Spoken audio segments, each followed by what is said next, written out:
Welcome to What's Left, a weekly political discussion challenging the mainstream left. I'm Eduardo with co-host, teacher in socialist anti-liberalism, and guest co-hosts that I will be introducing, John Klyczek and Jessica. And we are online at what-s-left.webnote.com. Please subscribe, rate, review, turn on your notifications, and share your favorite episode wherever you found this episode. Thank you. Well, as I said,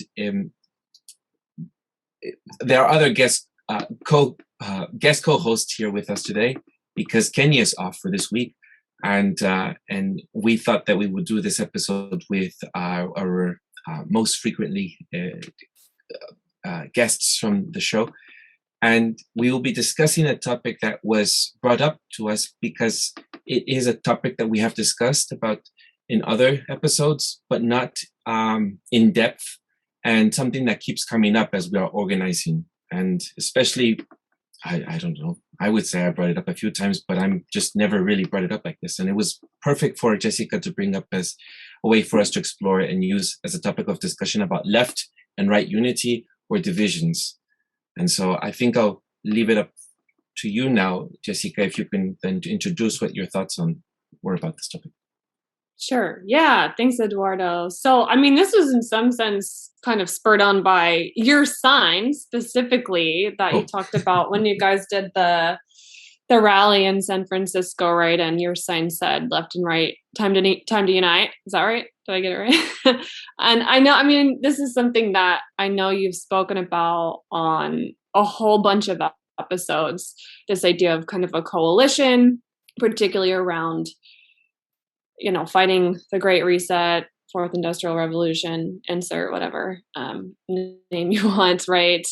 That it's gonna be necessary, and that I know I've heard Eduardo and Andy and Kenny. I know I've said as well, like this is something we're willing to do.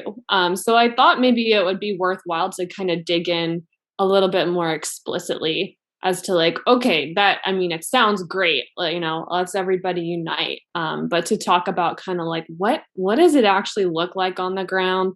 What could it look like? What are the experiences that we've had? I know you talked a little bit on a previous episode about that rally and some of the, like the nationalist rhetoric there, little examples like that. But yeah, I just kind of wanted to start talking about it more explicitly. And then Andy brought on Jake super last minute. Thanks for joining. I don't know if you're like our token right leaning person here, because I was kind of thinking about how to frame this. And I was sending Andy and Eduardo some questions and thoughts for the episode. And as I was going through them, I was thinking, well, we should really have somebody here who at least sort of semi-identifies as like right leaning, and I think we can talk more about sort of like what do we even mean when we say like the left or the right, because in some sense those terms have sort of fallen apart the last year and a half or longer. Even I feel like every time I say to someone, oh, I'm a leftist or I'm a left-leaning anarchist or whatever, like anytime I stick any label on myself in a political context, I feel like I have to give 100 caveats and disclaimers, right, as to what it actually means. So yeah, that's kind of what I was thinking. I don't know, maybe we could just start off, I think, even like before we get to like, well, what does a rally or like a broad scale coalition look like? Maybe a good place to start would just be kind of like, how do you approach individual one-on-one conversations with people who you feel are sort of on the other side of the aisle to some extent? Well, what do you think about, sorry, I'm inserting myself. What do you think about starting with, because I've had a longer history of reservations of these sorts of things. And it might be worth starting about where we came from, and including you, Jake, like about thinking about these sorts of things. You might not have ever had a hang up, but if it's something that needs to be done, I definitely had a hang up, so maybe we could start with like, where was I maybe almost in my mind 10 years ago, then 3 years ago, and then a little bit about what those opening reservations might have been. Can we start there? Yeah, I think that makes sense to go kind of like chronologically, I guess. Yeah, I mean, so when I like as a socialist and as a revolutionary, we always talked about building the left, and we talked about building the left at the exclusion of the right. We talked about building this thing that was anti-imperialist, anti-capitalist. Yes, it might have been reformist, but we were going to be revolutionaries within it to try to like revolutionize it. Pro public education, pro union, not for the police, against the criminal justice system, and this. I think the assumption also was that our audience for revolutionary politics was much more either liberals or people in the Democratic Party, and that if people in the right came into our movements, and there were people against the war who were on the right, we often saw them as trying to like scuttle the movement and make sure that it doesn't get radicalized. And that's what we would kind of accuse. That was the accusation we threw. So we definitely, I mean, came up very much like the right should not be allowed into anti-war movement spaces because they're going to try to come in and wreck it with like pro-capitalist, pro-state politics. And that was by and large, and the notion that people on the right were tended much more to be racist or sexist, homophobic, transphobic than people in the Democratic Party per se or liberal wing. And the notion was those people were politically closer to us. So we were just going to build that and get that bigger and bigger. And then in my mind, I think we might have been thinking eventually we'll draw some of those elements of the right into this thing on the left. And then the rest of them will just be the fascists, like it'll be like, that's how it would go, and we didn't really talk it through, but I think that was roughly the notion. And that was my starting point. That would have been me 8 years ago. Well, maybe I'll just say that one, I've always been more comfortable around people who are conservative than liberals. I'll be honest. Like I come up from the Midwest. I come from a particular background. Liberals weird me out. So I think I had later, particularly after I left the ISO, I started to get this notion that like, you know what? Democrats and Republicans are equally far away from socialist revolutionary politics. There's not really any difference. I mean, there are differences about what the nature of that difference is, but I started to think that there wasn't that much of a difference. And over time, I really started to feel like I was having more meaningful conversations with people who hailed conservative than liberals. And then finally, this whole thing, COVID hit, and the left went completely nuts. It had been getting more and more nuts. Then I know I was talking to some comrades maybe a year or two ago thinking like, you know what, I think we're going to have to be willing to go to don't take my guns from me rally because socialists are for workers having their own weapons. So why are we against that?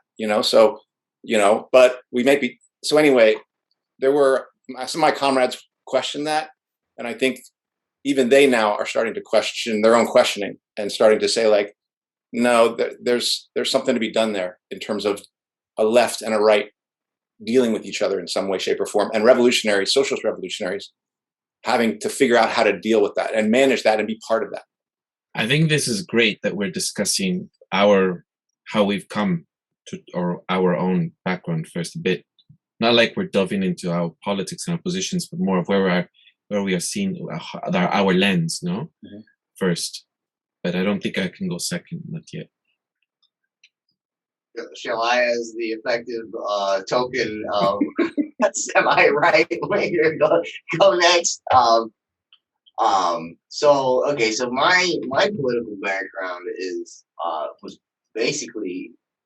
was apolitical for most of college. Growing up and then all the way through college, and I was just I was focused more on martial arts and just staying out of trouble than anything. But then there was a few influences that got me into like politics. I had a professor that shared was for American Lit class, and he was contextualizing the climate, the history of the time. And I remember him showing. This is all that I remember about it, but he was showing some slides, and one of them was showing how Robert McNamara, right, was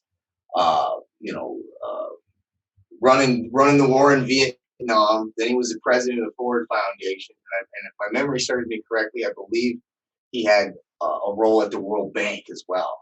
And it was the first, like, wait, one guy is in war, a nonprofit affiliated with a motor company and banking. Like, you can't have one person in all three of those things. Like, that's a conflict of interest. And it was just, it kind of sparked my interest. And then I was listening to Immortal Technique at the time, and he was, a lot of revolutionary politics, obscure history. And so I would go to the library, and I would get, documentaries like The Murder of Fred Hampton, right? I read the Chase Motorcycle Diaries, right?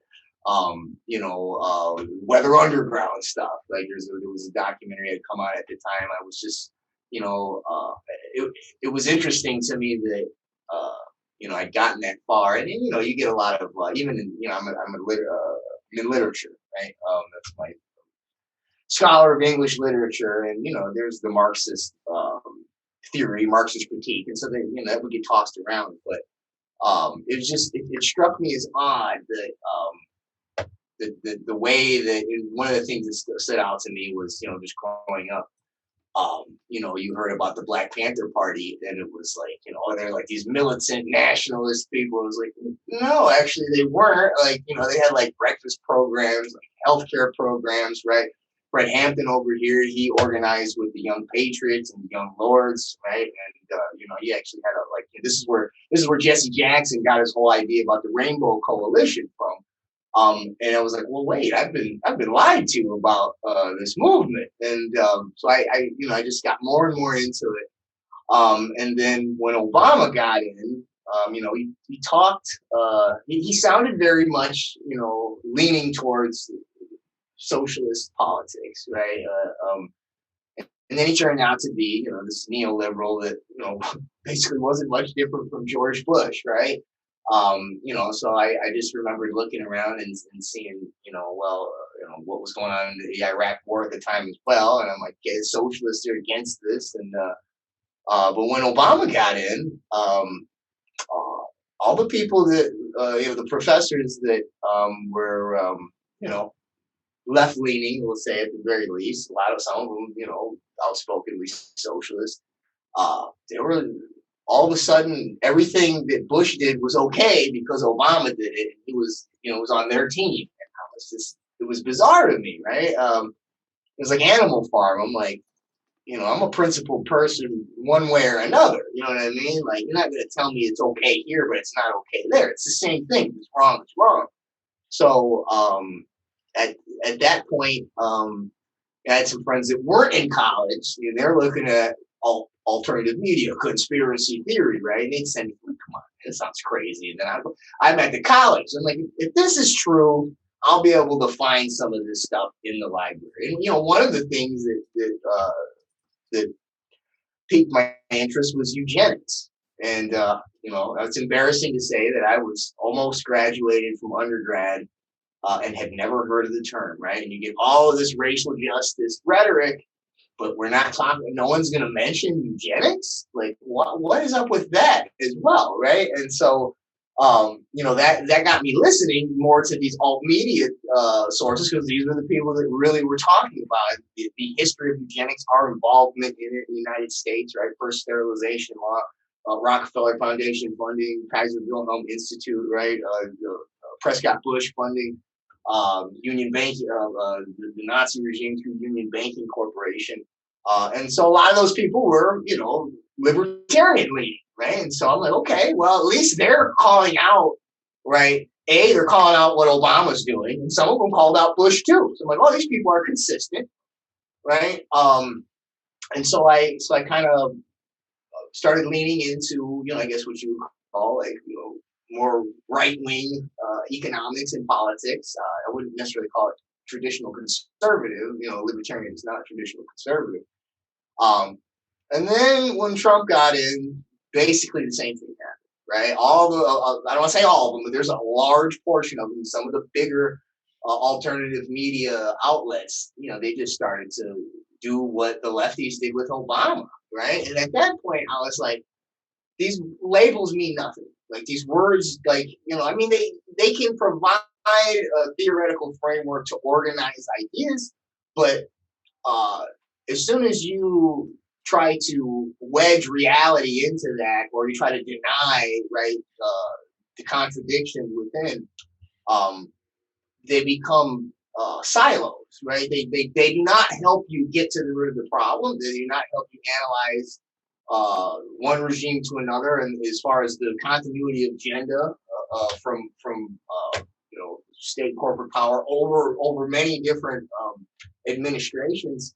So at that point, like, all I'm going to do is I'm just going to look at, is it totalitarian, or does it for the people, right? Is it for regular working class people? Is there liberty and freedom involved, or is it basically consolidation of state power and corporate power? Does it merge the two together? That's all I'm looking at, right? You can call it left, you can call it right, you can call it communist, socialist, capitalist, libertarian. I'm okay with using those terms and understanding, especially because people talk from those, so you have to understand them. But I have no attachments to any of them, right? And I'm ready to point out, the totalitarian angles that any of these so-called, ideologies can lead you into. So, I basically just became sort of an empiricist / agnostic in terms of politics, right? I'm just looking at policy or an issue. I'm looking at what it does, regardless of the label that you can put on it. And because of that, because I've been on both sides of it, I'm totally open to talking to anybody on either side, and I'm totally okay with, and I do my best to speak to them from their paradigm, but try to show them where there's holes in it or there's blind spots, and try to show them where it actually overlaps with the other side, and then trying to get people in that space where we can actually organize something, and instead of having half the country and the other two halves of the country fight each other over ideological terms, when we're pretty much at the end of the road here, right? We don't even have time for that, right? I mean, and that's sort of what you're feeling as far as like you said, once COVID happened. I mean, like at the end of the day, when you go to these rallies and you've got hey, we're all, we all want to be free, and we want to basically be left alone. Now, there's particulars that we'll have to work out as we go about that, but that's my basic background, I guess. Yeah, it's funny. I want to let Eduardo, I want to let you say your piece too, but just really quick on that, like, kind of rhetoric thing, and like throwing around the terms, and like having to throw around the terms because that's how people do it. That's how they do discourse. I was thinking the other day, like, what if just every time somebody at one of these like COVID or COVID critical events, like, what if when they say patriot, I just replace it with comrade? And it almost works. Like, it almost works, because what they mean, I mean, the first time I had somebody, like, early, I think one of the first rallies I went to in 2020, I said, like, oh, you're a patriot. And I'm like, hell no, I'm not a patriot, but it's like over time developing relationships with these people. What they mean by that is actually not that dissimilar to what I mean when I say comrade. It's like, no, I'm here, in solidarity with you. Like, that's what they mean. So it's the language is tricky, and we're all like educators of some kind. So I think we all probably, like, I don't know, I put a lot of value on language, and I have to sort of reel myself in sometimes when I hear terminology that's like, oh, no, but that's not the right word, right? To have to like restrain my English teacher. Anyway, Eduardo, what do you think? Well, why don't you go, Jessica, about your lens or your my lens? I mean, I think I certainly developed critiques of the mainstream left, and I think, like, for me, so I was in college, like early college, right as Obama came into office for his first term, and that was like, I mean, that, a couple of years later, I was pretty fucking disappointed, and I remember Libya specifically was kind of like one of the first issues or areas where I'm just like, holy shit, like this isn't any different, and it's actually worse in some ways. And then after college, I went to New York, and that's where I was there during Occupy, and so that was a big thing for me in terms of sort of understanding, you know, the total illusion that the mainstream political left was doing anything for any of us, right? And like the 99%, as they would say, in that movement. But I think it really wasn't until, I would say, I mean, I campaigned for Bernie, and I would say the first time Bernie ran, 2016, right? Yeah. And I saw, you know, what I would say would maybe be like culturally conservative, but kind of economically left Latinos, for example, standing in coalition with so-called leftists, and kind of seeing the power that I mean, it was obviously a limited thing, and now I look back and, you know, it was a total sheepdogging. But, you know, I saw people from across the line, and I oftentimes think it really does get framed as like only through those cultural issues, as opposed to the economic ones as well, right? Which are in some ways, you know, they shape our lives more in some ways, right? Like the class-based analysis and all that. So yeah, I would say it was, yeah, when Bernie ran, that was when I was first sort of like, okay, I think I could work with people, because I mean, I grew up, I went to total like blue state, left-leaning, liberal arts college. I lived in Portland, Oregon, New York City, you know, very, very liberal. And I just didn't have a lot of exposure really growing up. I mean, I went to high school in Kansas, which is, obviously there's a lot more conservatives there, but I was in a little blue pocket, and I was very young. So yeah, I mean, it's when you actually start, you know, you're in a movement, and you actually start meeting people. I think that's always like in any aspect of life, right? That's like when you actually meet people in the flesh, you realize, okay, it's actually, we actually have more in common than they would have us think. And then once COVID hit, you know, any sort of illusion I had about that divide just kind of was shattered. And I've spent, you know, since summer of 2020, when I started kind of like getting out and trying to do some activism or find people in person. A lot of those people are right leaning to some extent. And then just recently, as I mentioned to you guys before we hit record, I attended a protest rally. This was one of the End the Damn Wars rallies, which was basically, it was the coordinated events across the United States, and I'm not sure how many major cities, maybe like, I don't know, half a dozen. The big one was in DC, but we had a little event here in Seattle, and it was very simple message. I wasn't part of organizing or anything. I just heard about it, and I was like, yeah, I'm anti-war. Let me go check it out. And I got there, and it was absolutely amazing. It was a small rally of maybe like 45 people, 50 people.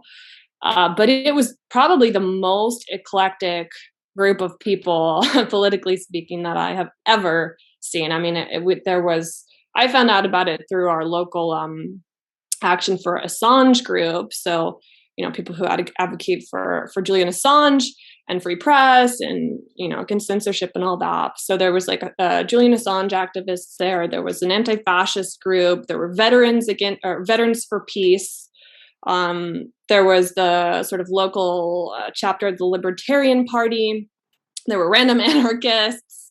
And then there were Boogaloo Boys, which was kind of, I think they were kind of the group that their presence, then there was, you know, hit pieces written about, not so much our Seattle one because it was so small, but I know the one in DC, like, you know, there's just all this crap online because God forbid, you know, we be present at an event where a Boogaloo Boy would be there. So yeah, it was really interesting, and that was another kind of reason that I sort of triggered me to think about, oh, maybe we should go into this a little bit more deeply, because that was a much more eclectic group than I see even in with the COVID stuff. And that was, I mean, it was just anti-imperialism, like that was the framework, and so it was really it was quite impressive to see how diverse of a group of people it brought out. It was also disappointing to see there were 45 people, which is pretty small, but I think that speaks to, how sort of run down the anti-war movement in this country has become over the past, I don't know, couple decades, really. So yeah, I don't know. That's my little background up until present, I guess. Eduardo, do you want to share yours? Well, I was thinking as you all were talking, I was thinking what makes it different. Like each one, and I just wrote keywords on my docket, just with one word, like as far as like socialism, Andy, and then another one was like, I was thinking more conservative views or liberal politics. And I think first, like my lens is, well, I'm Mexican, no? So I come from a different background from all of you, because in Mexico we don't have such strong divides like this. It's almost like here politics is like a sport. It's football. It's like, you're very tribal, and it's this team or that team. Even if you don't agree with some parts of this team, you'll still just go for it because we have to be part of it. You're part of this team.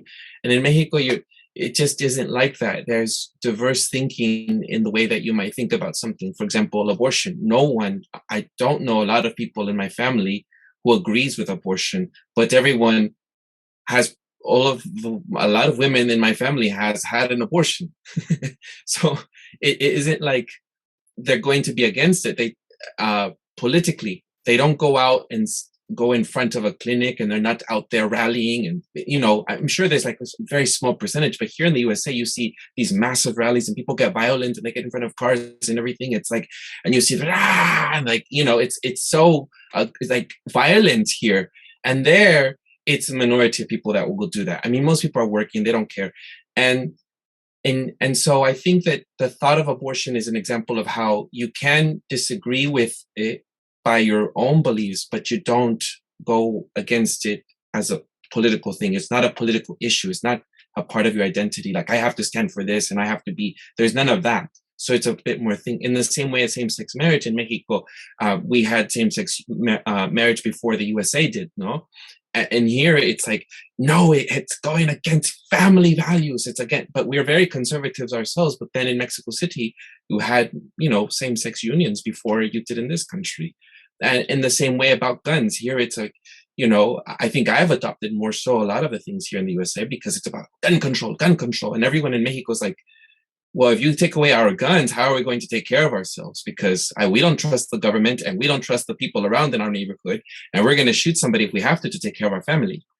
So it's very controversial here to say that. But in Mexico, a lot of people in my family have a gun.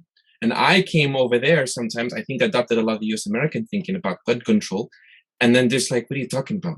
The world's a messy place and you have to know how to use one.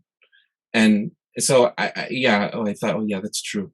And then like this whole idea of like identity politics, another one that I've adopted here, it's like, it's in Mexico, I know lots of Mexicans that look like each one of you. They can look like you, they can look like me, and they can look as black as any of the black African Americans that I've seen here, from Veracruz to very close to Belize, and and then certain parts of Mexico where there's white Mexicans. So I think the identity politics, another one that I adopted, you never hear personas de color. If you say something like people of color, they're like, what do you mean people of color?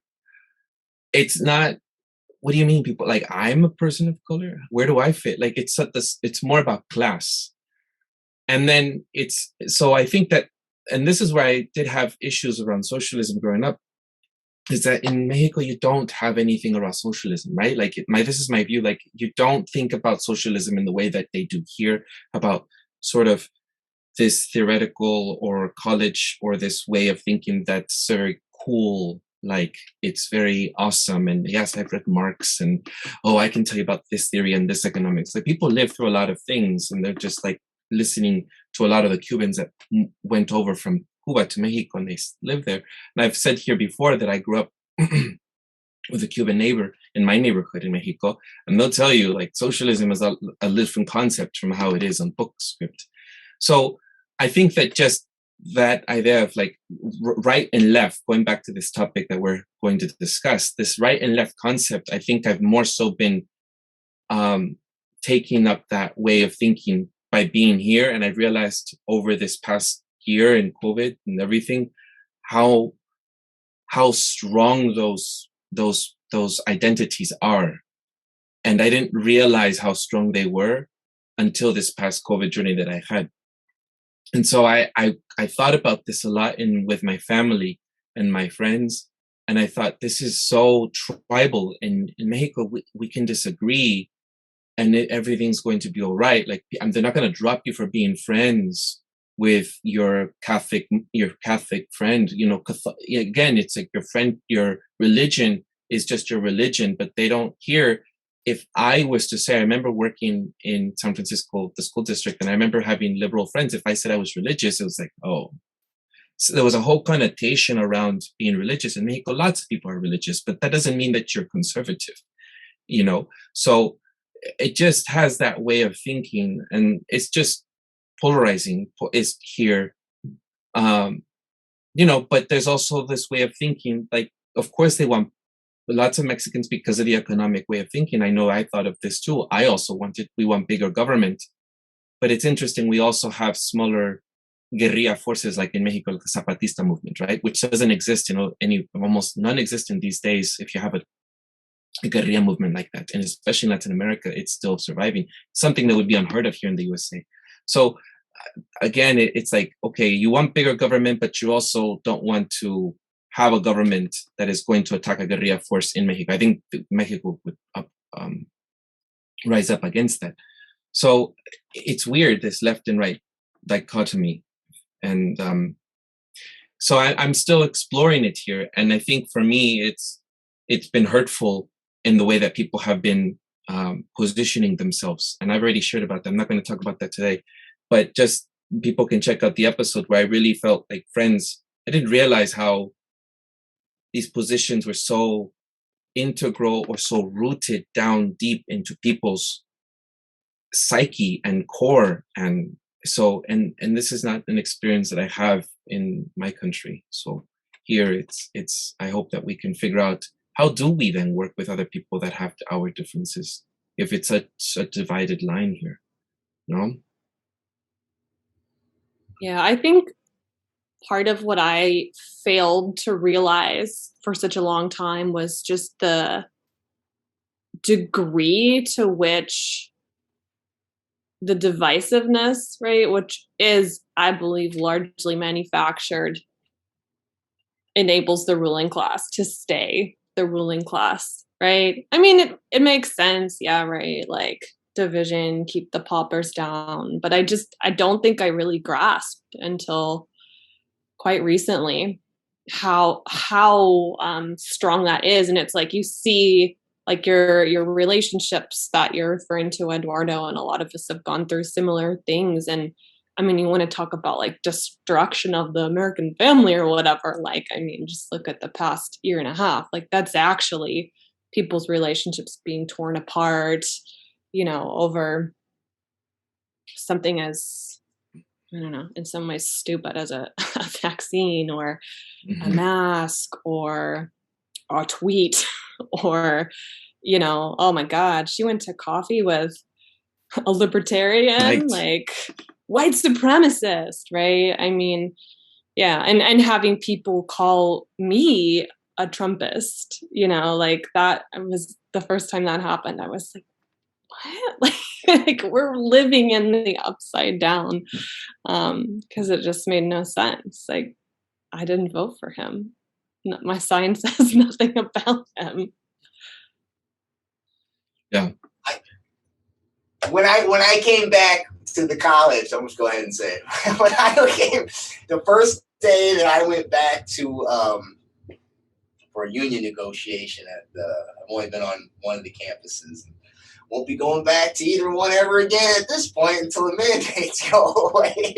But I walk in the door, and the first thing that the security was there, the first thing that they said was, well, if it isn't our favorite right-wing conservative, and I don't know if did he say extremist, or did he say, there was something else after, but I was so, and I'm guessing that, to your point, nobody ever said that to me beforehand, but see, during the whole year that we were locked down, I was on the adjunct representative on the CARES committee, and I was like, hey, what's up with this contact tracing? What's up with this? What's up with that? What are you doing with the data? Like, and then we were contracting with all these new tech companies, and I'm like, hey, I want to see the privacy statement, and I'm guessing that just by asking those questions, not framed from any ideological perspective, that this was considered right wing.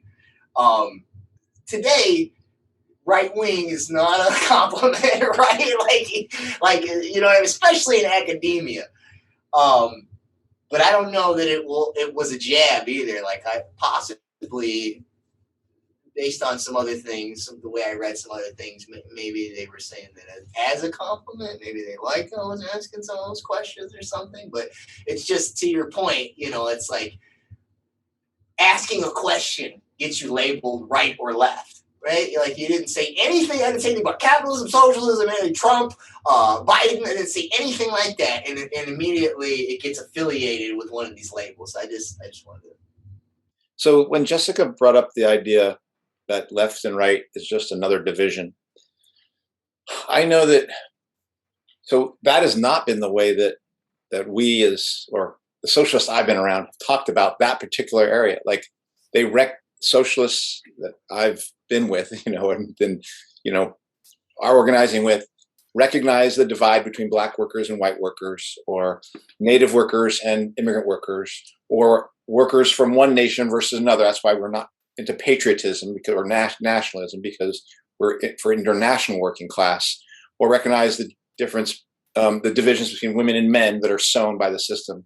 But we didn't really talk that way about, say, the left and the right, as we actually said that, no, those are political divisions that at one level in our own minds were like big, right? Like, we're saying the left is our group, more our group that we're swimming in, and the right, we won't be there. At the same time, the left was largely defined by the Democratic Party.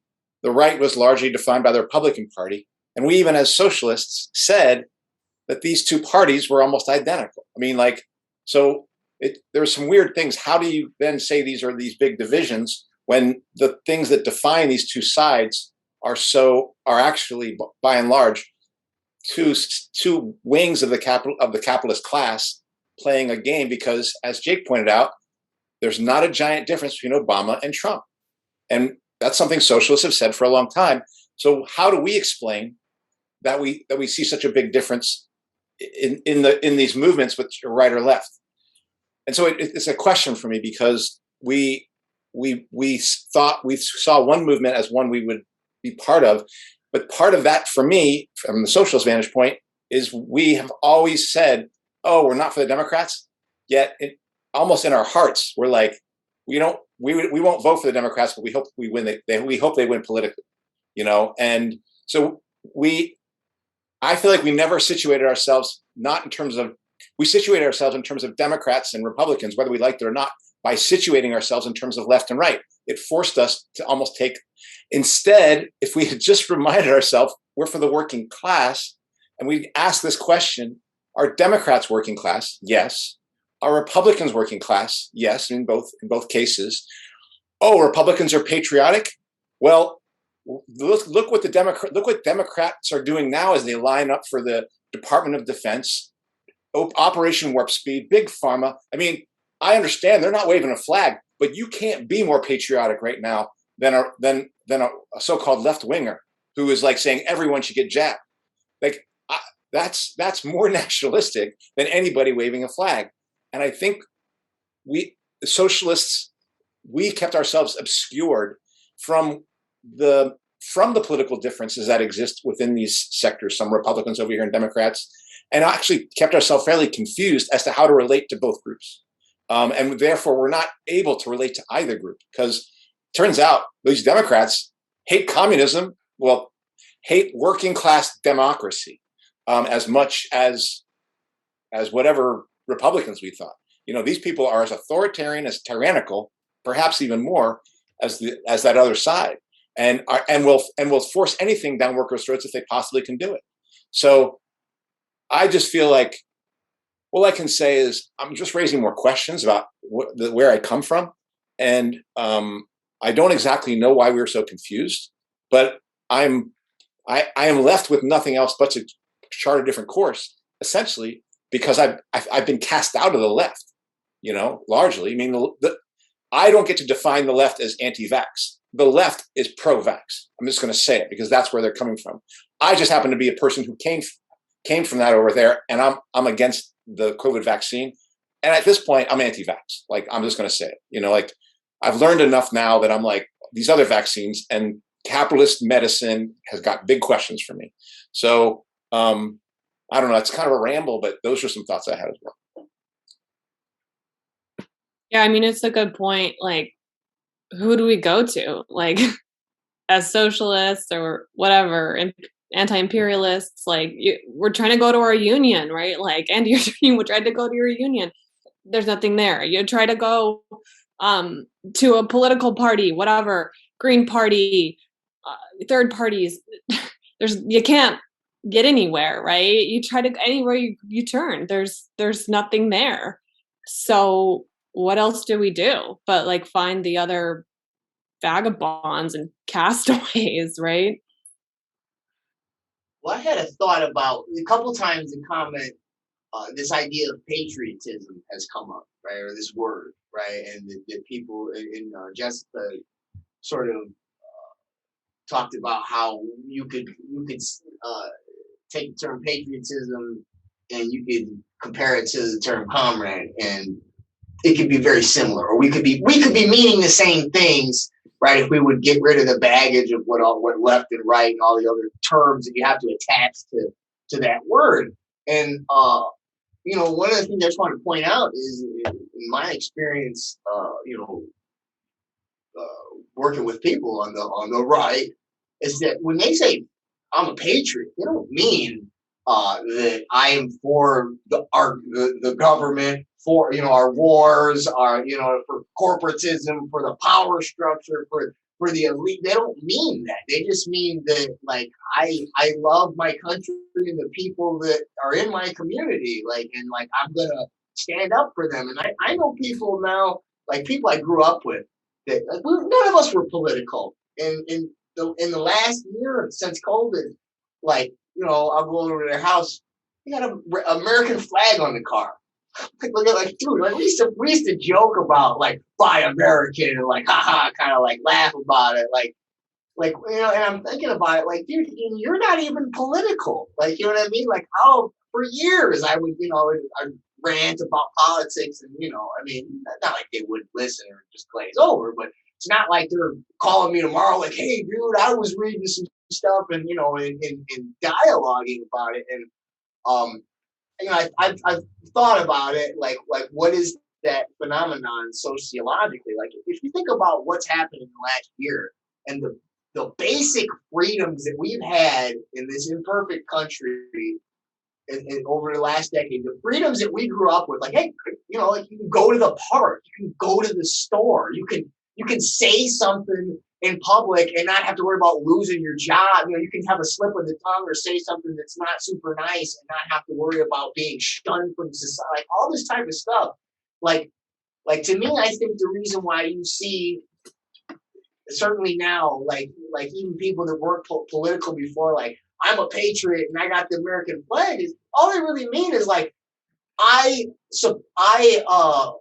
I support and I love the freedoms that I had in this country, right? As imperfect as they might be, and as, you know what I mean, as with all the problems of state and corporate power, like, so, you know, when people say that, they don't mean like, you know, this hyper version of nationalism is, you know, racist, xenophobic type of nationalism. They just mean something very similar to what, like Jessica says, like we say comrade, you mean like, you know, you're my working class brother or sister, and I have solidarity with you, and you know, and I love you, and I'm for you, and you know, and I'll go to beef, you know, for you, you know, I have your back, basically. And that's, you know, I just wanted to put that out there for people to, you know what I mean? Like for people that hear patriot, like, yeah, you know, like just, that's, you know, they don't have to mean that. I'm not saying some people don't mean that, you know, but I know that a lot of people don't mean that when they say patriot. You know? So. I think I would add to that a lot of people who also are anti-immigrant, who also, in some ways, it's strange because I was living in Idaho for some time as well, and I remember that they would say things like they're patriotic or they are also anti-immigration, but then once they would, and this is in a white community in Emmett, Idaho, in a small town, and once they got to know me, for example, somehow, even though there was rhetoric or there were things that were said that were somewhat racist, very racist sometimes too, there was it was always talking about it like in some concept and not directly at me. Most of the time, there have been situations where people have said, "I won't deny that because it's my experience. It's what happened. Not like I invented." It's like people have said stuff directly to me, but it was always like those people. And I said, I would remind people, I'm those people, and people, well, not like you. They would say something like that. Somehow it was strange, but it was. So I think that what I'm trying to get at with what your comment, Jake, is that there's something about, there might be a smaller percentage of people who truly are, I would say, strongly racist, that to the core, or maybe it's not the same with a patriotic example you're giving, but, or who are deeply patriotic to the core, like you're saying, that they truly are going to give themselves up for this country, you know. But there's also on that, like within that range are people who just put up the flag because they're just proud to live in this country. And as well as people who say they're a little, you know, hesitant about accepting immigrants. It's because they're just afraid of what newness or what it's encroaching on their livelihood or their way of living sometimes changes. And so I think that there is a range, but I don't think that people truly, there must be a smaller percentage, because when I get to know people, they aren't as they are portrayed in the media, these people that are going after, or they're strongly, you know, that I have met in Florida and in Idaho and other places, these Trump supporters, these racist Trump supporters, for example, you know, which I think opens up the possibility for folks, I think, and this is what I have shared with people of color, that opens up the possibility of working with other people who are on the so-called right, because there is something beyond that rhetoric. There is something else, and I think we can explore that further. But I speak to other people of color, and I say, well, hold on, let's have this conversation, because I know what they're saying can be hurtful, or whatever is being said at a certain rally and they're showing up, it's associated to them. It's as if that is, and so they're of the right and these are the racists, and we group them all, no? And so of course it's going to be difficult. But when you're in the rally, or as in my case, when you're actually in these conservative circles, in my experience, it hasn't been that portrayal that is depicted in the media. Well, and just, I mean, so I'll add to that. Like, so when I talked about, you know, like growing up, and you might read like vaguely in a textbook or something about like the Black Panther Party, Black nationalists, they're out to get white people and stuff, and it's like so people that never had any interaction with the Panther Party, right? They have this caricature, and it's scary, and so they're responding to the scary caricature. But if they meet a black person, right? They're just going to treat them like a person in the meantime, but they won't actually realize that, right? Then they'll go home and they'll say these racist things and they'll have these stereotypes, but and they won't go like, well, wait a minute. Like, I wouldn't say that around, my coworker or my friend, or or this guy that I encounter at the store every day and we're friendly or whatever, and it never clicks. And so they will say stuff that's racist, but they're not actually like like KKK or like actively looking to keep black people out of sight. Like, you know what I mean? Like, they're responding to these caricatures in the media, which again, right, is to divide, right? Like, in the meantime, Fred Hampton was organizing with white people.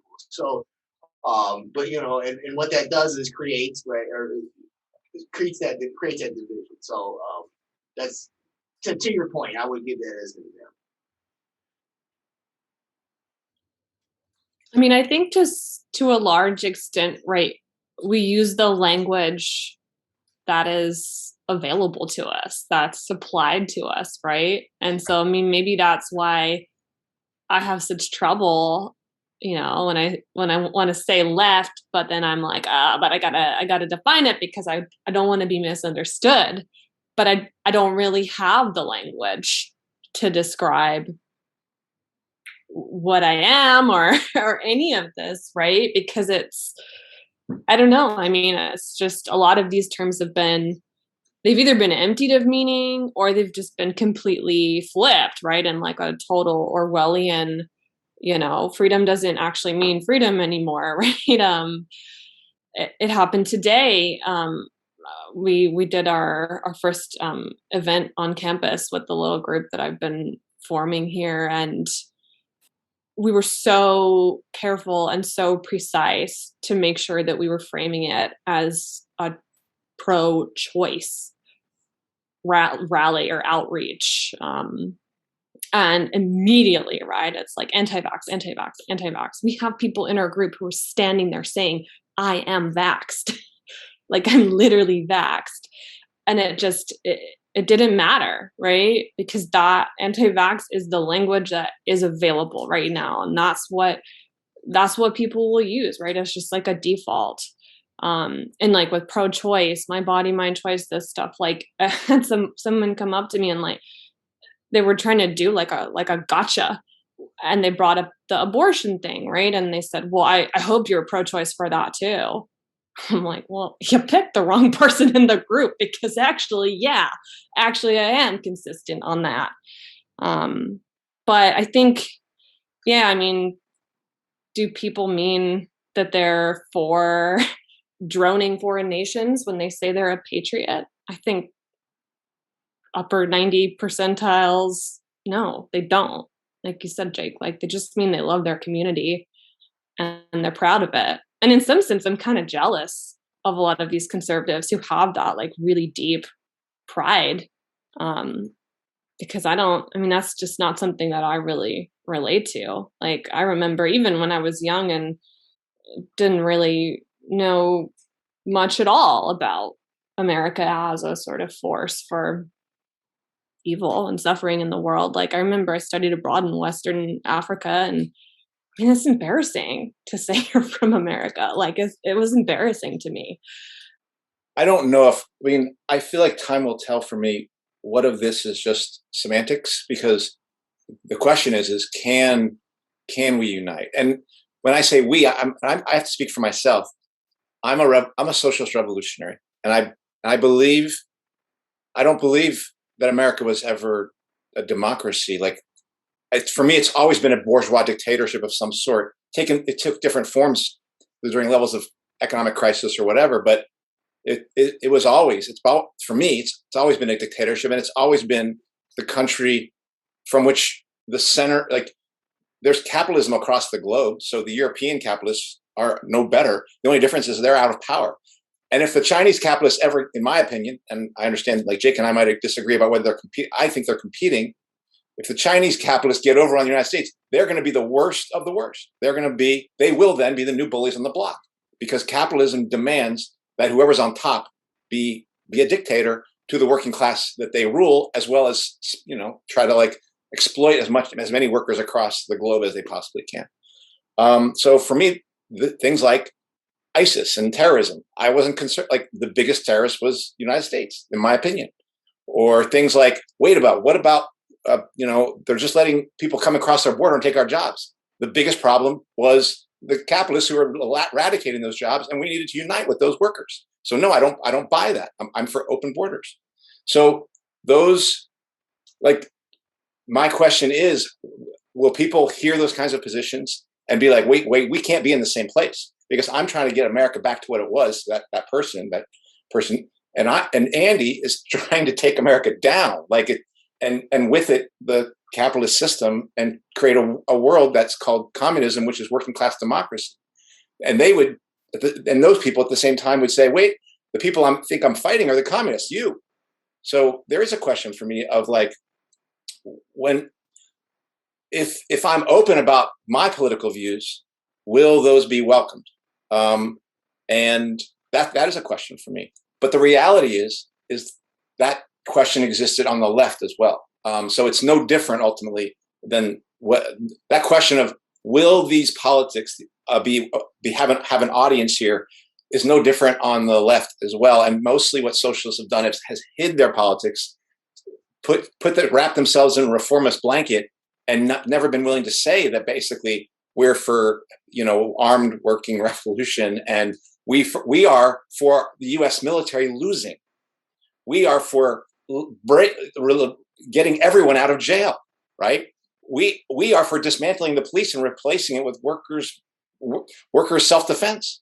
So those are positions that historically socialist revolutionaries have taken. I still think what that would look like, I don't know, but that still makes sense to me in terms of the prospect of revolution is going to be the dismantling of all the various institutions of the state, the military, the police, and the government as we see it, national boundaries gone, working class internationalism, So if somebody says they're for workers, but that doesn't cross a border, then I have some questions about that. But I do admit that this question of passports that's coming up internally, has allowed me to begin to have conversations with people I've met on the right about passports, not just passports to get into Starbucks, but passports to get into the United States. Is there a fundamental difference between those? And that has been valuable to be able to. And again, I will say, I've gotten more openness from people on the right. They don't agree with me, but they're willing to engage in that conversation. I will say more so far than what I've experienced on the left, where people just nod their heads and say we agree, but we don't really agree. The police is an interesting one too, because that comes up a lot. I've been at like COVID-related rallies where people are like, "We love the police, we love them," and oftentimes they are quite friendly. If it's a small, non-threatening thing. But I think, I see it as a total disconnect on the part of like super police-friendly conservatives, because I'm like, you're out here saying that the state doesn't have a right to infringe upon your bodily autonomy. You don't want them in your, small business, whatever. And yet it's like, well, the police are literally the people who enforce the state's mandates. It just doesn't make sense to me. It's like they're agents of the state, literally in the most straightforward way. But I think that disconnect is not. I don't see it going away in America right now. But then you look at Australia, right, and you see these, anti-lockdown or, rallies against the passports, and you just see the police like beating the shit out of people. If it gets to that here, I have to believe that people on both sides of the aisle are gonna see it for what it is. And it's just, I really hope it doesn't come to that. But I do think that's one where it's a real threat. Like we've seen how fast it's happened in Australia and other countries, and it may force people to kind of reevaluate on that, at least on that particular issue. And I don't want to, but just to say, yesterday's meeting, Jake, right?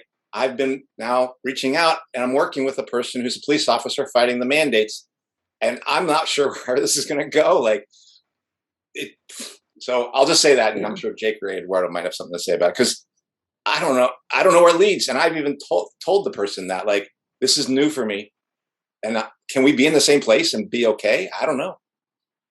Well, I mean, well, two things. I'm gonna try to make it short. Like, one is, aren't police a type of worker? I mean, like, they're wage laborers, right? And there's a difference between the chief, and then there's also a difference between the elected sheriff. And there's sheriffs in certain counties that are like, I'm not enforcing these mandates. I've spent a lot of time in martial arts, so I've a lot of law enforcement in martial arts. Some of my best friends are in law enforcement, and some of them have told me in their respective jurisdictions that I ain't gonna do it. I'm not gonna enforce it, right? And so, and that's why the sheriff is elected, right? Because you can vote them out, and you can vote in somebody that's not going to enforce, unjust laws. So, I mean, institutionally, obviously, right? The police force is the arm of the state, in partnership with, the corporate hierarchy. But it doesn't mean that every cop is going to do that, right? And it doesn't mean that,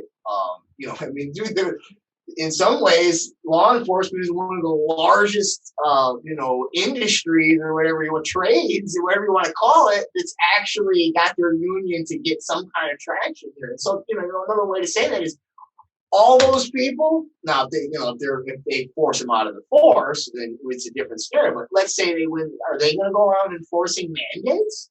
Why would they, right? So, I mean, I don't, I think there's a difference between the institution of policing versus, individual police officers. Like, that's, and I do think that's, just like we're going left, right, we're going to have to, make those type of alliances as well. I mean, that's what I. So here's what the leftists said about that.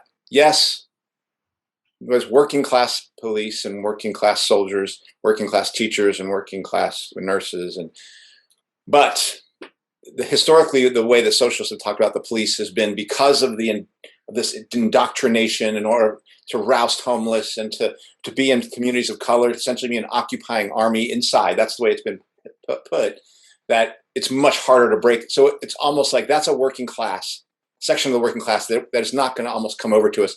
We're going to have to run them off the streets. And the example often used is the 1930s during the general strikes, when police were trying to come in to bust up unions, and women and men got together and ran the police off the streets.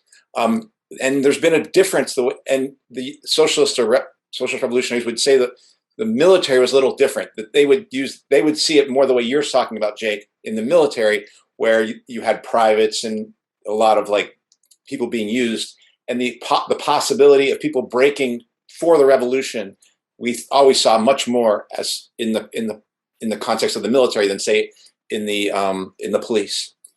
And that's just the idea. I have to say, though, things are swimming around in my head, because currently I don't know anything more racist than lining up to say we need to get all these kids jabbed. And that's what teachers are doing right now. Like, I don't know anything more frightening and more chilling than what teachers are doing right now. And I'm not saying teachers are the worst. Now, are teachers the worst and cops are not the worst? Because it looks like more cops right now are lining up to fight these things than teachers. But I have to say, I have to probably question this notion of, well, there's some workers, not all workers are created equal, which is the way socialists have looked at it by virtue of training. Because frankly, apparently teachers have been getting training as well, and damn good training, because we are trying to fix heads at a fast rate to get people to like do exactly what the state tells them to do. And so I'm both posing the question, but also saying that my experience of things right now has really opened things wide up to be like, I don't know about these divisions and visions of workers who can't be brought over versus workers who can. Yeah, I mean, we're all police now, right? We're all supposed to be policing each other. Today, like at the rally, nobody called campus security. Nobody called the police. But I mean, it was the most heated protest that it wasn't even a protest. It was an outreach. Like, it was supposed to be an outreach thing. It was the most heated. event I've ever been to without police being involved, you know, like it was crazy. Like we were being mobbed by, like, I mean, you could call it policing. Same thing. I mean, you want to get medical care, right? You're being policed. You got to put that mask on, right? Grocery store, you know, even just like walking around outside sometimes, right? Your neighbor will police you. So, I mean, I think that was my epiphany as well. If you remember, Andy, I remember driving and we were on the phone and I was going someplace and I said to you, you know, the police do exactly what the state, they're complicit. And that's what teachers are doing. They are being complicit and they're doing it in the perfect way. It's not even enforcement by force. It's like propaganda for the state, because teachers hold so much power in a classroom.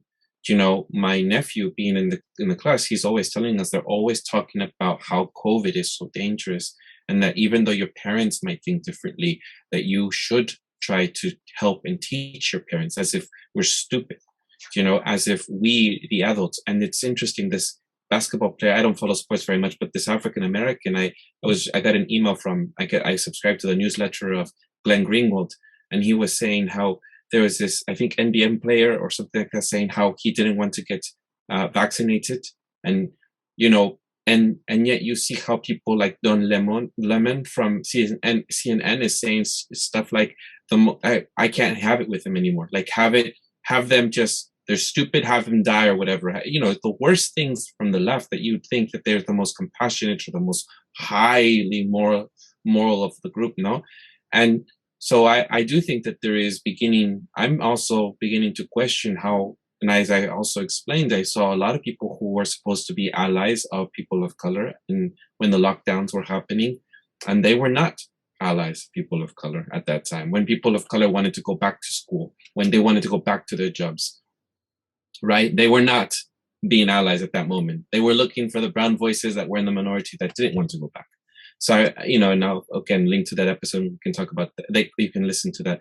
But I'm just saying, it is sort of like disoriented. And as you were saying, I think it's also very discombobulating for me to suddenly realize what's left, what's right, what's up, what's going on. No, where's my center?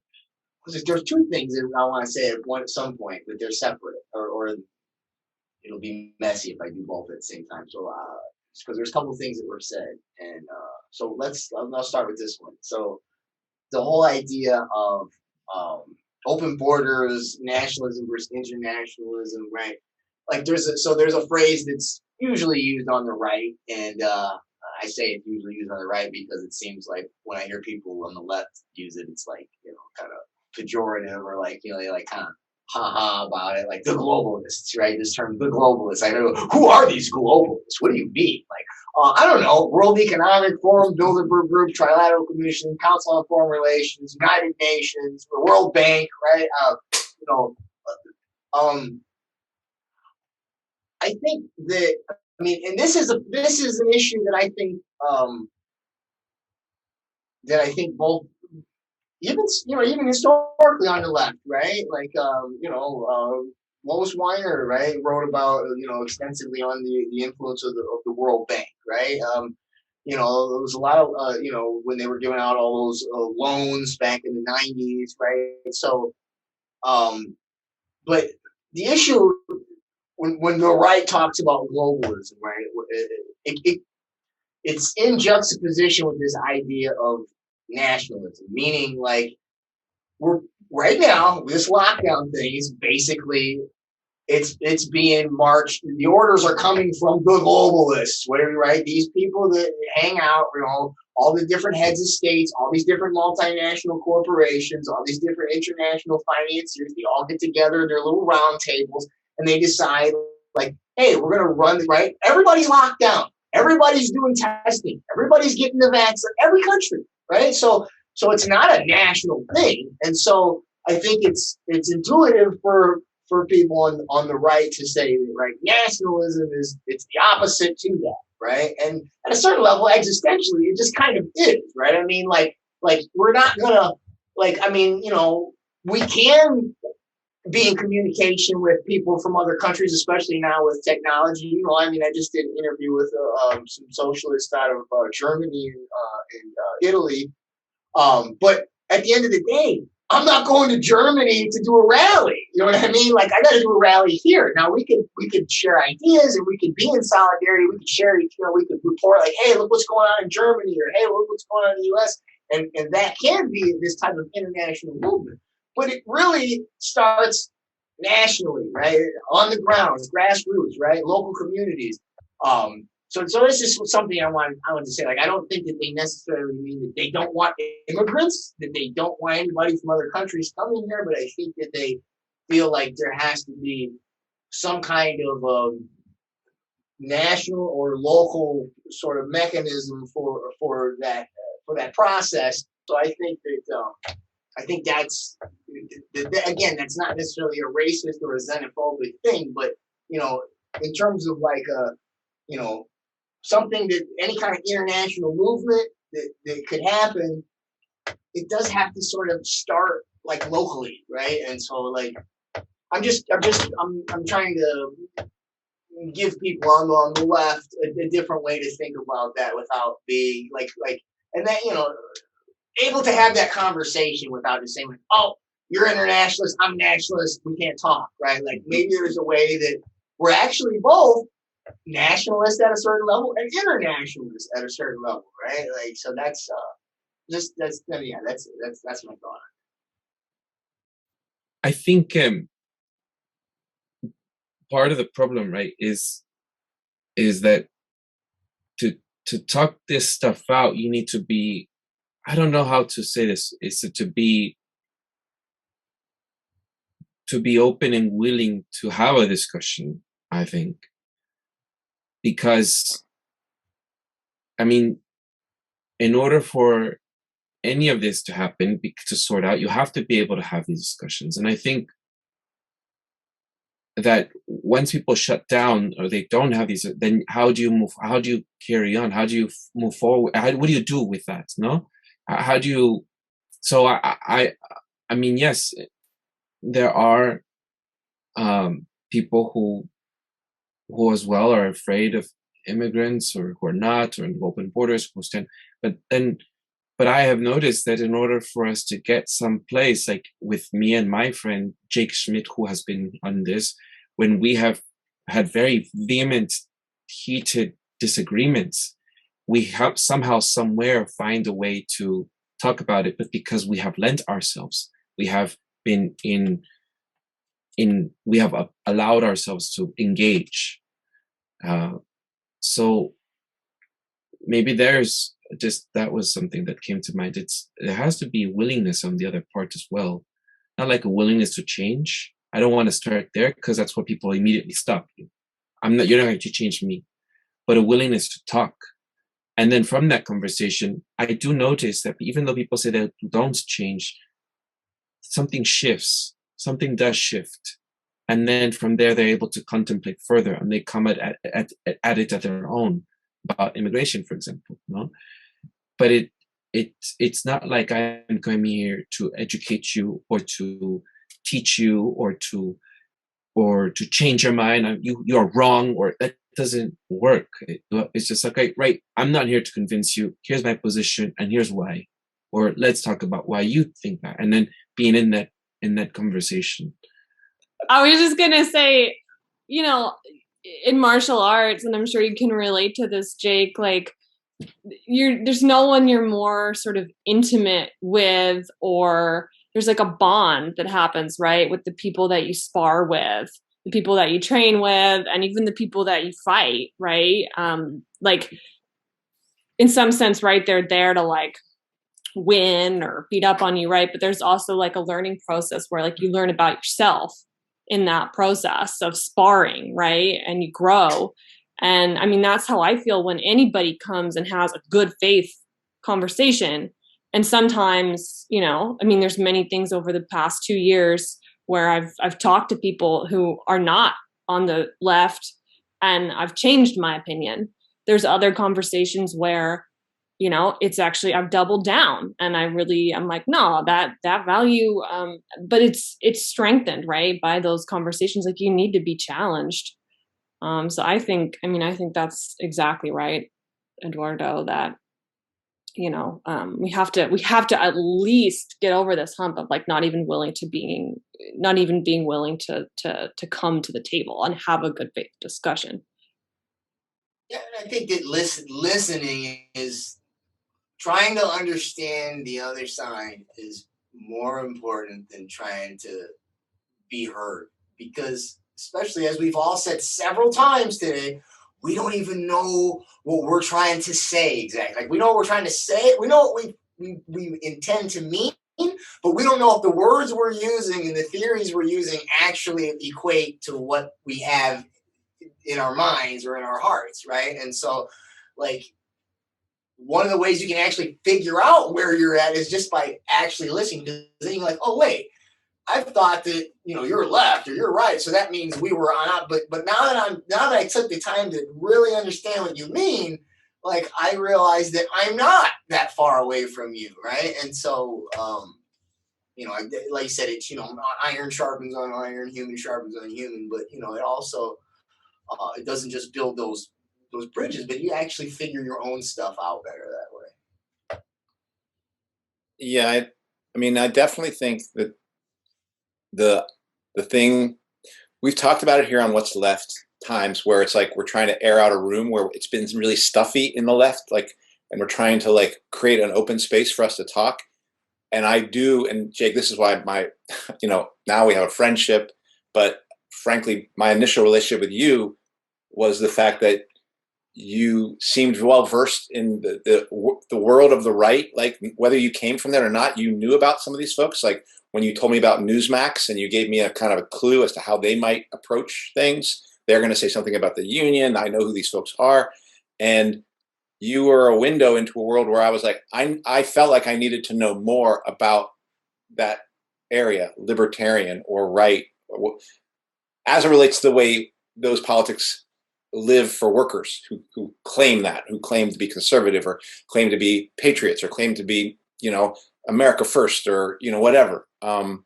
Because I did get a sense that I didn't really know, and I was going to have to learn. That was happening even before COVID, and COVID has forced that even more. My sense that I have to find out what these people are about. So listen, it starts first with listening. I do agree with that. The other thing, though, I think is important is to be able to say we don't agree. Meaning, I do think there's a tendency, because people want to get along, people want to, and we've kind of done it here, said, maybe we're saying the same thing. I'm reluctant to assume that. I would probably first assume, not that we're but that I don't know, and that it needs time to play out to see. And like, Jake, you and I, there were so many things I disagreed on. I don't agree that working class internationalism is the same thing as globalism, and that I believe that the forces that are pushing these things are ultimately encapsulated in nation states, largely China and the United States. And we don't agree on that. And that was the whole reason I wanted to find out more about the NWO, because that would help me understand how so many people who did really give me information about Great Reset and the new normal and things like that, where are they coming from? Oh, that's the framework. Oh, I agree with this, but I don't agree with that. So I can see. And it's like what Jessica's talking about. It has also weakened some of my ideas. There are some ideas I'm like, you know what? I used to hold to this. Now I'm not so sure, after hearing things that in some ways make some sense over on the other side. And the last thing is, at least for me, I'll say, and this is why, again, Jake and Jessica, I think, is why I really value the relationship specifically with you two, is honesty. A person who are willing to say, I'm doubling down right now because you have definitely not convinced me. So here I'm going to say, or you know what? I'm not sure. I thought I was sure, but now after hearing that, I'm not sure. I do feel like Jessica will do that. I do feel like Jake will do that. I hope I do that, because if I want that in Jessica and Jake, then I better fucking do that, And if I don't, then I don't know what that say about me. But that feature comes back to me of like the thing. I guess I fundamentally feel like I sometimes wonder if what we're building even before political networks are trust networks, human trust networks, out of which politics can be communicated, and then we can discuss and learn. Because I do believe fundamentally, if the working class is going to learn how to think collectively for itself, and while individuals are be able to express themselves within that, the air is going to have to be opened up. There's going to have to be a Wild West show of people discussing and sharing and exchanging ideas.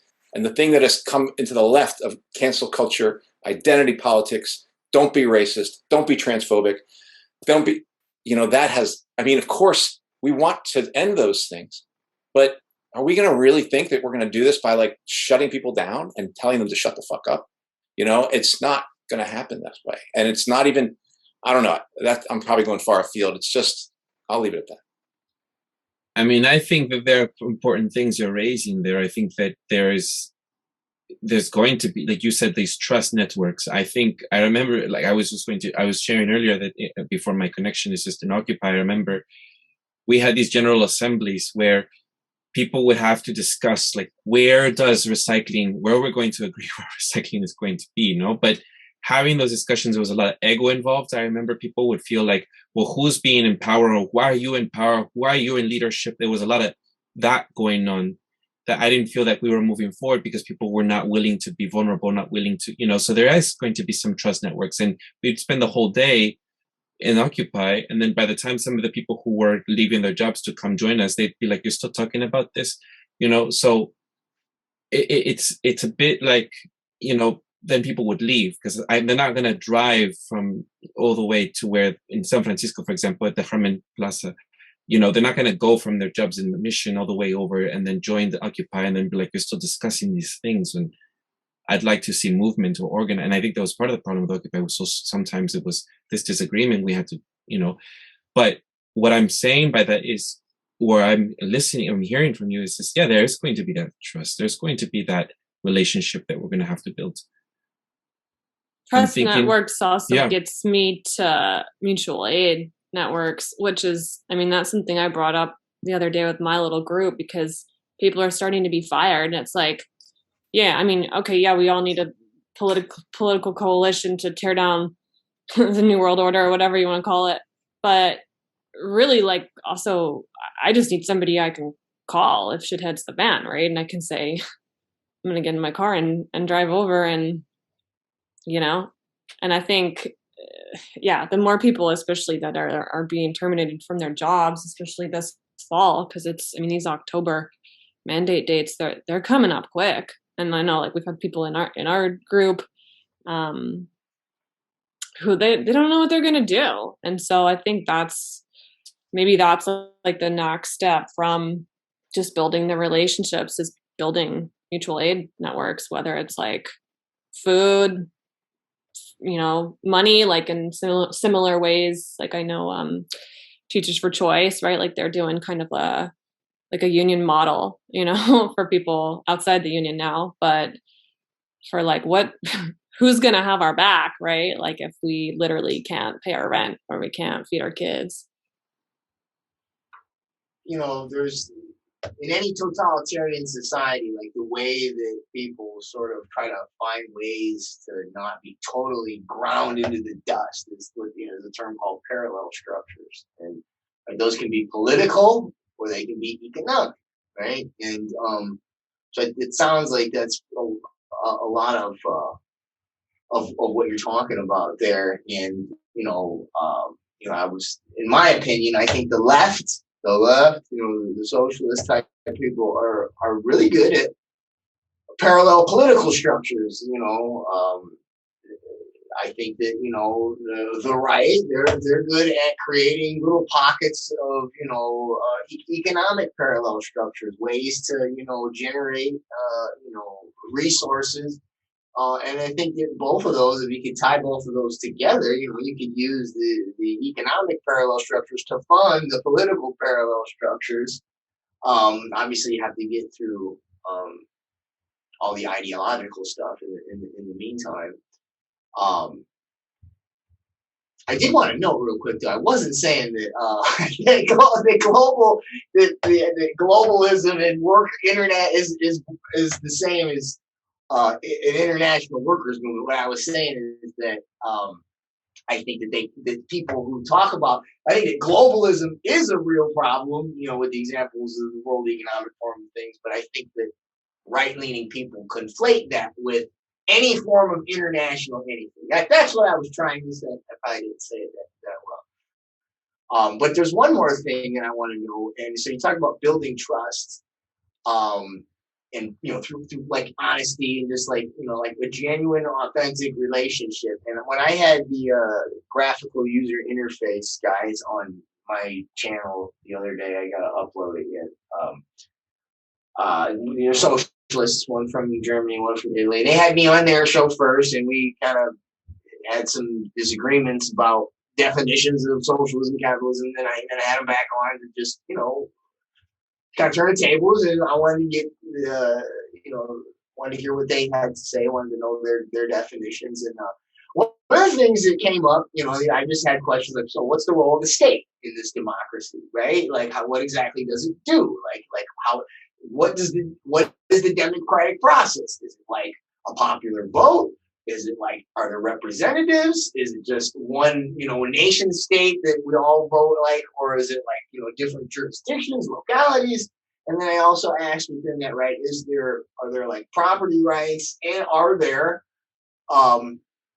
natural rights? Are there human rights that the state does not give us, the corporations do not give us, right? Or whatever structure is created. And, in my mind, from somebody, I guess, who, is in some ways right of center, you hear like a socialist or a communist, therefore a Marxist framework, usually it's materialist, right? Like it's not idealist. And and if you're talking about natural rights, you're talking about rights that come from outside of the state, right? You're talking about they're in the Constitution, or me as a Christian would say come from God, or the universe, nature or something like that, but it's outside of the state.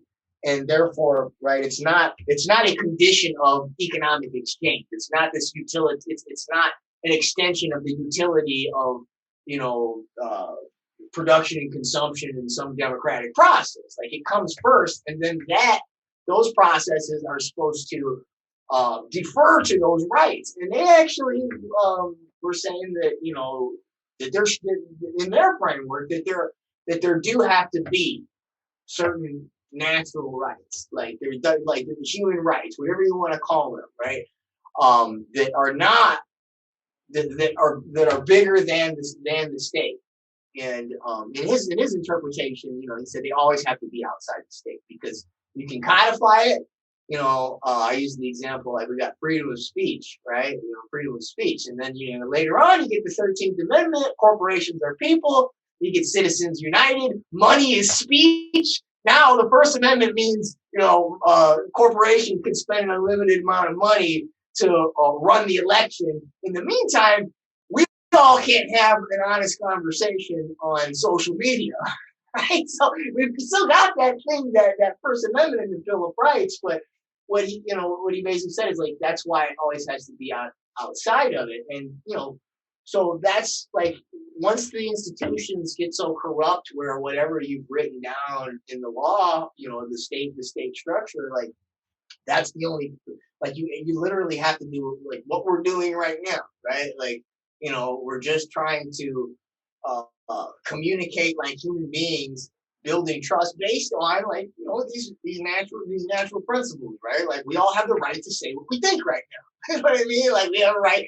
to disagree, right? We have a right to, hopefully we're going to try to understand each other and find a kind of common ground.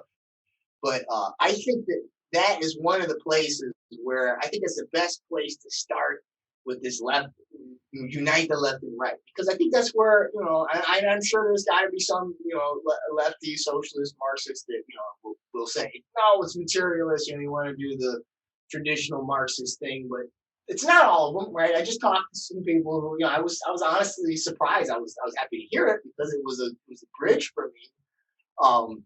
But I think that's a good place to start, not just like, hey, we got to agree that there's this right, but like just act, you know what I mean? Just act that way, like treat people that way, right? And then from that, those relationships, that trust is built, and then these other, the politics, the economics. I think that gets, once it's anchored to that, and there is trust, right? People can be willing to like say, like, yeah, you know what? Actually, I think that the way I thought about it.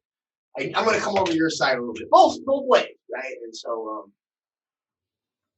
it's a big jump for a lot of people, though. I think the natural rights thing, like going back to being triggered by language all the time. Like I hear a lot, like, oh, they've taken away our rights, right?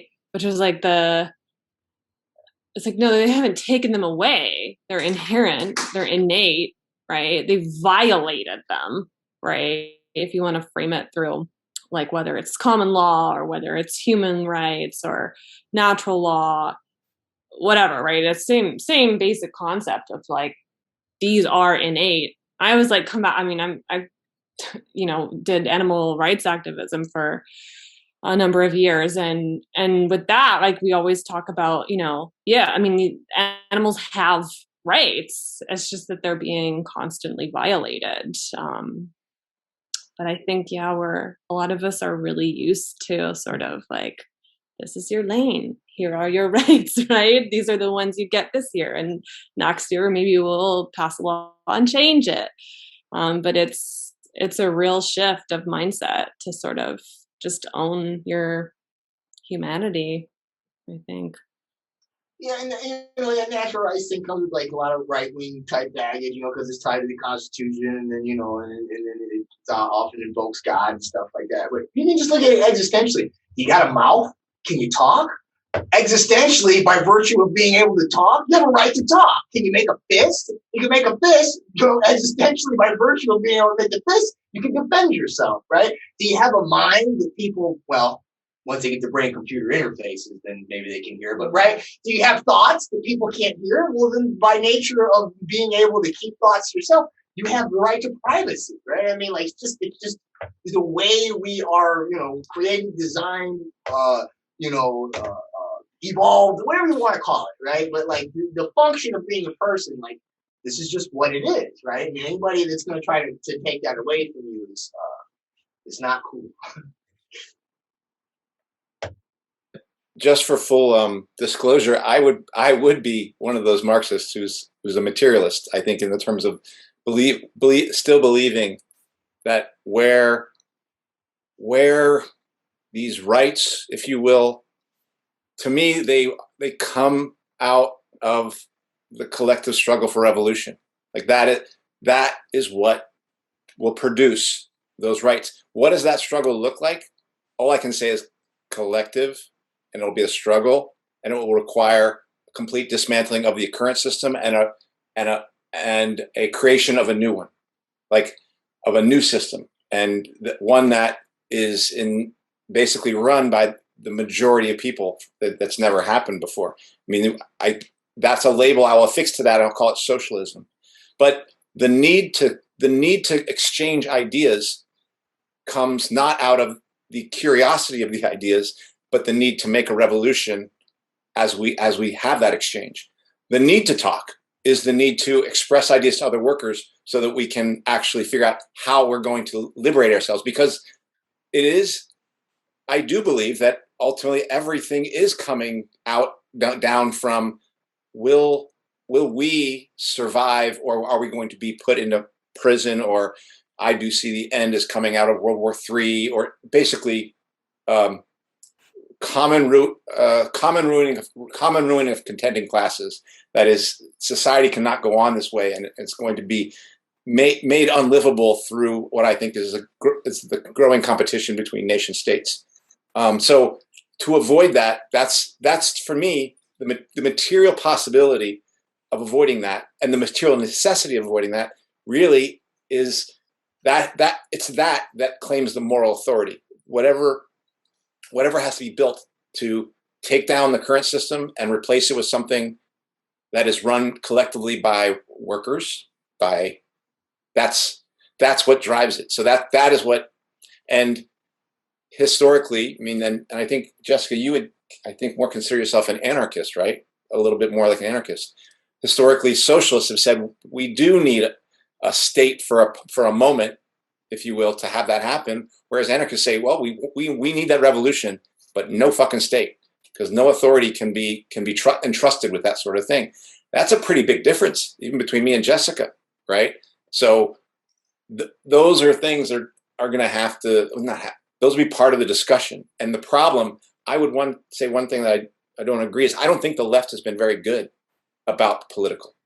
I actually think we've been we've kept ourselves in little silos. We've kept ourselves isolated, and we have been I do not think we're actually, in order for the political atmosphere that I think a working class movement will need, I personally believe it's going to have to jettison almost everything the left has done in the last almost 100 years, and find a new way of associating, and a new way of being able to relate freely with each other.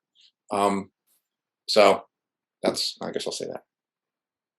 I guess I have a question for that I saw in Jessica's questions here, is that for thought, like, should we justify tabling certain important issues for now and compromising on them in our efforts towards building a coalition? I guess, like, what do you do when you are in certain circles and things are being, you are a socialist, Andy, and we were in Sacramento, and Kenny and I stayed longer at the rally, the last we were together, and I saw how much they were bashing or talking about socialists, right? Or there was someone else with a sign talking about how, well, not a sign, it was more a conversation I was overhearing about how, about immigration.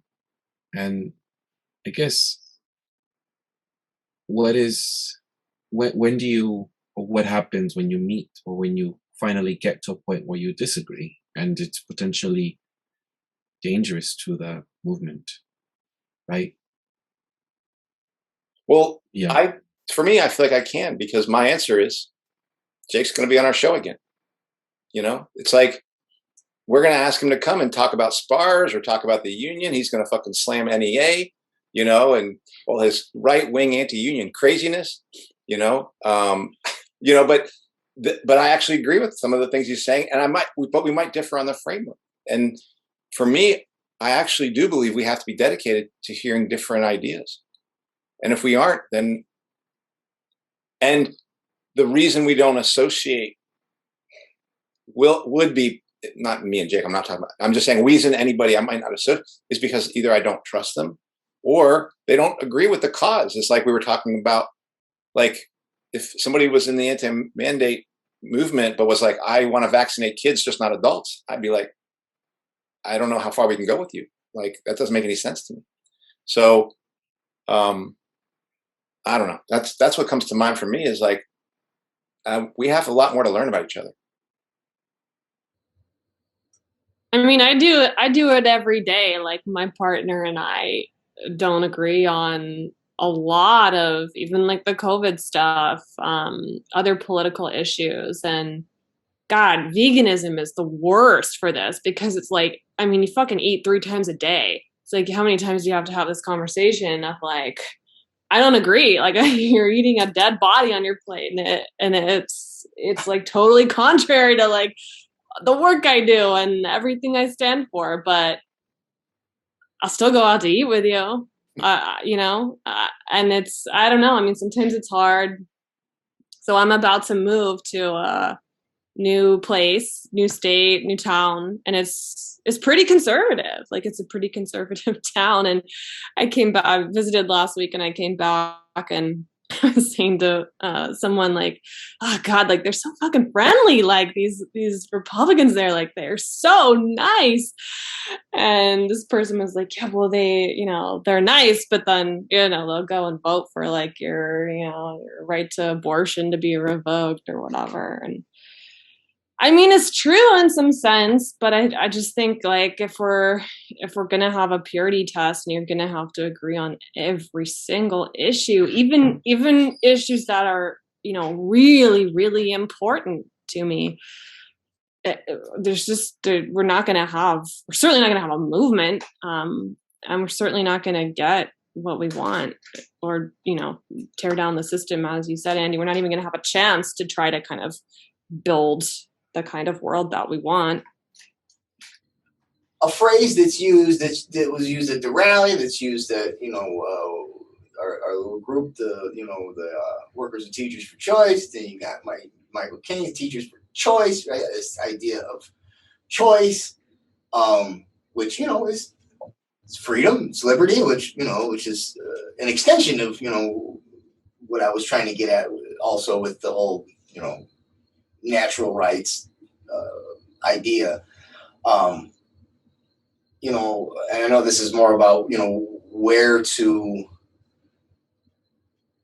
agree, or where to the space in which you can agree to disagree, right? And that is like, okay, we're not lining up here. You're not forcing it on me. I'm not forcing it on you, right? Like, we even said, right, we're trying to organize with people that got the vaccine. You know what I mean? It's not like, if you want it, go ahead, you can get it. Just don't make me get it, right? Like, so I think as long as, you know, people are not trying to force you, like, if there's a specific issue that we agree on, and as long as that issue is something that it has to be dealt with,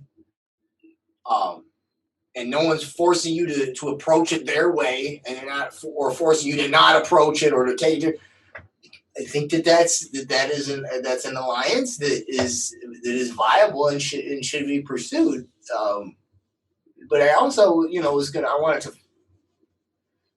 I don't know if I articulated it that well yet, but I have a question, which is like, let's say we're at the end of this journey here, right? And you know, all the oligarchs have been, you know, put in their proper jail cells, you know. And let's say that after that, however that happens, after that, we're still all, you know what I mean? We still all have our different idiosyncratic ideas, you know, vegan and Christian and materialist and, you know, national, you know. Is there a way to organize that society within that space that I just identified, which is, you know, live and let live? Like, I mean, that's totally a question. Like, you know, and I think the answer to that also tells us, you know, you said what should be tabled and what shouldn't, right? But I mean, in the meantime, you know, I don't know. Like I said, as long as no one's forcing you to go in a direction that you know, that your heart is not aligned with, I think that's something that should be cultivated. I mean, I think the answer to that question for me is like, I don't know if we can build something from that set of people, that environment, but I sure as fuck would like to try, you know? Mm-hmm. Maybe what comes up for me in listening as well, and also having thought about this as well, is just there is an exploration. No, I think it's going to depend on what community or for what time, or maybe I remember when I was also campaigning for certain candidates, there was this bondship that I formed with other people that were wanting certain candidates here in San Francisco to get voted in, and we're still in contact with each other through Facebook, but our time there was what it served. Sometimes that happens, and I do find that bondship is still, if we were to meet, I'm sure we'd fall right into it, but we are separate now in some ways. I think that has helped somehow. That bondship that we formed has helped them not to defriend me with the things that I say on my own social media accounts. But they know where I'm come from. Like they know I'm not a Trump supporter. They know I'm not this. They know who I am as a person, and it's difficult to see that when you're in the social media sphere, you know.